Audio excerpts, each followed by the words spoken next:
आज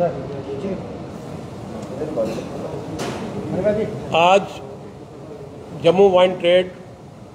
एसोसिएशन जो है वो फिर से आपके सामने है और आपका बहुत बहुत शुक्रिया हम करते हैं कि आपने अपना समय निकाल के हमें फिर से मौका रखने का एक मौका दिया अपने लोगों के आगे। पहले तो मैं सबसे पहले वेलकम करता हूं जो कल जो दिल्ली में माननीय प्रधानमंत्री और अमित शाह जी ने जो ऑल पार्टी मीट रखा है वहाँ पे रिगार्डिंग अवर यूटी, तो ये एक बड़ा अच्छा वेलकम स्टेप है और इससे ये है कि काफ़ी सारी जो मुश्किलें हैं वो होपफुली दूर होंगी। तो वाइन ट्रेड एसोसिएशन जो है ये लगातार अपने प्रोटेस्ट में रहा है कि जो हमारे साथ जो जुल्म हुआ वो सभी ने देखा और आज हम आपके माध्यम से एक बार फिर एलजी प्रशासन को ये रिक्वेस्ट करते हैं, गुहार लगाते हैं कि काइंडली हमारा जो लाइसेंस सिस्टम था जो एक बड़े स्मूथ वे से चल रहा था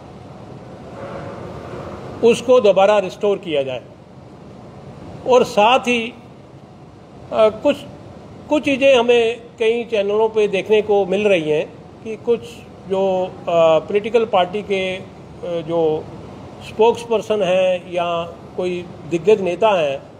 या कोई सोशल एक्टिविस्ट हैं जो वो कुछ उन्होंने कई जगह पे मैंने सुना एक दो जगह पे कि उन्होंने कहा कि ये जो दुकानें नहीं खुल रही हैं इसके पीछे शायद जो हमारे ट्रेडर हैं जो इस ट्रेड से जा चुके हैं उनका हाथ भी हो सकता है। लेकिन मैं एक चीज़ आपको क्लियर कर दूं, इस पॉलिसी में हमारे काफ़ी सारी लोगों ने अपनी दुकानें तक दी हैं, लेकिन प्रोटेस्ट हमारा जो है वो जारी है बिकॉज कि हमारा लाइवलीहुड जो है इसके साथ जुड़ा था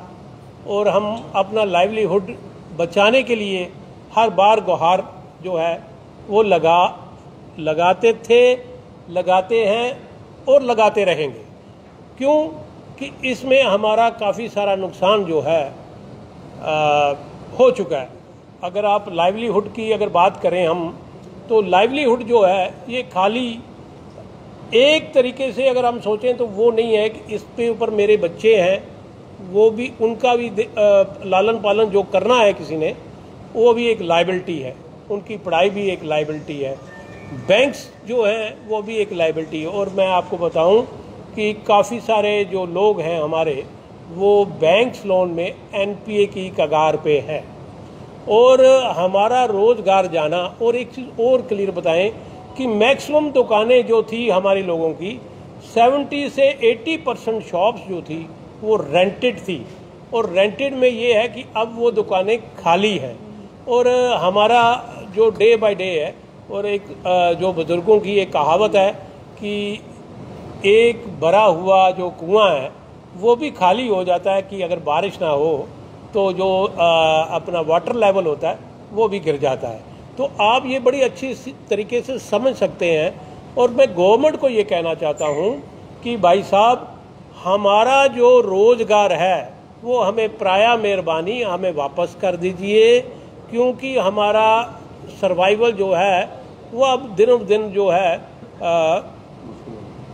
गिरने लगा है और हमारे लोग जो हैं 3 हमारे जो लोग हैं वो इस दुनिया से जा चुके हैं इस पॉलिसी आने के बाद। अगर हम कोविड की बात करें तो मैं भी एक कोविड का विक्टिम रहा हूँ, लेकिन उस वक्त ये पॉलिसी नहीं थी। क्या होता है कि जो भी बीमारी आपके साथ लिंक करती है वो आपके स्टेट ऑफ माइंड के ऊपर होती है, तो लिहाजा ये है कहीं ऐसा ना हो कि हमारे लोगों की जो है आहिस्ता आहिस्ता से जड़ी लगनी शुरू हो जाए। तो ये सीधा मैं ये कहूँगा ये गवर्नमेंट का ये फ़र्ज बनता है कि हमारे लोगों के जो रोटी रोज़ी है हमें वापस की जाए। आगे आपको दिग्विजय जी पूरी तरीके से देखिए, गवर्नमेंट ने जब ये एक्साइज पॉलिसी लाई थी तो उन्होंने उसमें एक्साइज पॉलिसी में मेन एम ये लिखा था कि हम इस वाइन ट्रेड के अंदर जो मोनोपोली है, जो माफिया सिस्टम है, उसको ख़त्म करना चाहते हैं। और ये सारी दुनिया जानती है कि हमारा जो ट्रेड चल रहा था, हर एक इंडिविजुअल लाइसेंस ही था, सबके पास एक एक लाइसेंस था। अब जो इन्होंने 228 की जो ऑक्शन की है, तो उसमें से 130 के करीब सिर्फ एक पार्टी जो यूपी से आई है, चड्डा ग्रुप है, उसको दी, उसने लाइसेंस ले लिए हैं। और एक पार्टी ने कोई 48 के करीब लाइसेंस ले लिए हैं। तो ये सारा ट्रेड जो है 228 लाइसेंसी से छीन कर सिर्फ 5 लोगों को दे दिया हुआ।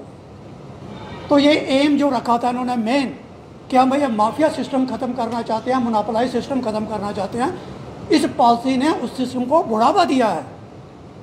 224 लोगों की रोटी रोजी छीन के सिर्फ 5 लोगों के हवाले पूरा ट्रेड कर दिया है। उस वक्त ही हमने कहा था कि ये सिर्फ 223-24 लाइसेंसी की बात नहीं है, वाइन शॉप की बात नहीं, ये पूरे ट्रेड की बात है। आज हमारा जो कई होलसेलर हैं, उनका ट्रेड भी अब बंद होने की कगार पे आ गया है। आपने सुना है गवर्नमेंट हर बार कह रही है कि 140 करोड़ रुपया मिला इस ऑक्शन से। ये गलत फिगर दिया जा रहा है। 100 से नीचे इनका रेवेन्यू मिला है, क्योंकि 140 करोड़ जो इन्होंने क्लेम किया, उसमें से कम 40 बिडर जो है वो अपनी बिड सरेंडर कर चुके हैं, उन्होंने पैसा जमा नहीं करवाया हुआ है। तो ये जो क्लेम करते हैं 140 करोड़, ये 140 करोड़ इस सरकार को नहीं मिला है। दूसरा, जो पहले लाइसेंस इशू होते थे उनके ऊपर पूरी फॉर्मेलिटीज़ कंप्लीट होती थी, लोगों के एनओसी लिए जाते थे म्यूनसिपल कॉरपोरेशन से, डिस्ट्रिक्ट मजिस्ट्रेट से, एसएसपी से और लोकल लोगों एरिया से भी एनओसी लिए जाते थे, और इसलिए वहाँ कोई ऑब्जेक्शन लोगों की नहीं होती थी। अब जो लाइसेंस इशू किए हैं इन्होंने 125 के करीब इशू किए हैं, जिनमें से सिर्फ खींच के 100 के करीब दुकानें खुली हैं 228 में से। और जगह जगह लोग प्रोटेस्ट कर रहे हैं। इसका कारण यही है कि लोगों के इन्होंने एनओसी नहीं लिए हुए हैं, और जो भी एनओसी लिए हुए हैं इन्होंने, वो 2-4 लिए हुए हैं जो कोई डिस्ट्रिक्ट मजिस्ट्रेट से लिए हुए हैं, जो डिस्ट्रिक्ट मजिस्ट्रेट ने जो लोकल लोग थे उनसे कोई भी एनओसी नहीं लिया। दूसरा, ये एक्साइज एक्ट में लिखा है कि जब भी जहाँ कोई प्रीमिसेस प्रपोज की जाती है वाइन शॉप के लिए, उसके बाद एक 14 दिन का नोटिस लगाया जाता है, पब्लिक नोटिस, ताकि लोगों को पता चले कि यहाँ वाइन शॉप खुलने वाली है। तो ऐसी कोई फॉर्मेलिटी इन्होंने नहीं कंप्लीट की हुई है, जिसकी वजह दुकानें नहीं खुल रही हैं। अब देखिए, कश्मीर में 4 लाइसेंस थे, वहाँ एक भी दुकान नहीं खुल रही है। तो ये पॉलिसी जो है ये बिल्कुल फेल हो चुकी है। हम गवर्नमेंट से ये गुहार लगाते हैं कि जो पुरानी पॉलिसी थी, जिसके तहत हमारे लाइसेंस चल रहे थे, जो 2023 तक रिन्यू थे, गवर्नमेंट ने खुद रिन्यू किए थे, हम ये गवर्नमेंट के आगे गुहार लगाते हैं कि उस एक्साइज पॉलिसी को रिविजिट कीजिए, और जो हमारे जो पुराने लाइसेंस थे उनको दोबारा बहाल कीजिए, और ताकि ये जो 220 लोग जो बेरोज़गार हुए हैं उनको रोज़गार मिल सके। और जिस तरह से माइनिंग की पॉलिसी रिव्यू की है इन्होंने श्रीनगर में, हम चाहते हैं जम्मू में भी एक्साइज पॉलिसी, जो जम्मू कश्मीर की एक्साइज पॉलिसी है, उसको रिव्यू किया जाए, और हमारे लाइसेंस जो 2023 तक रिन्यू है उनको दोबारा रिकन्सिडर किया जाए। जैसा कि आपको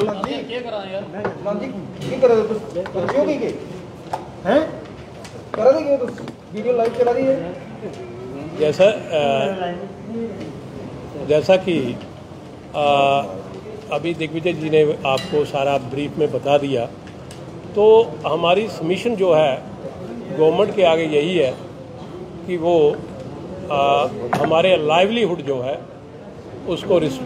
रिस्टोर करे, और ये जो है एटलीस्ट जो अभी इन्होंने बताया कि श्रीनगर में जो इन्होंने पॉलिसी जो रिव्यू की है, जो बिडर्स थे वो नहीं ले पाए और उन्होंने दोबारा उनको जो पुराने लोग थे उनको दे दी। तो लिहाजा ये प्लीज़ हमारे जो लाइवलीहुड है उसको रिस्टोर किया जाए, हमारी यही दुआ है। Thank you.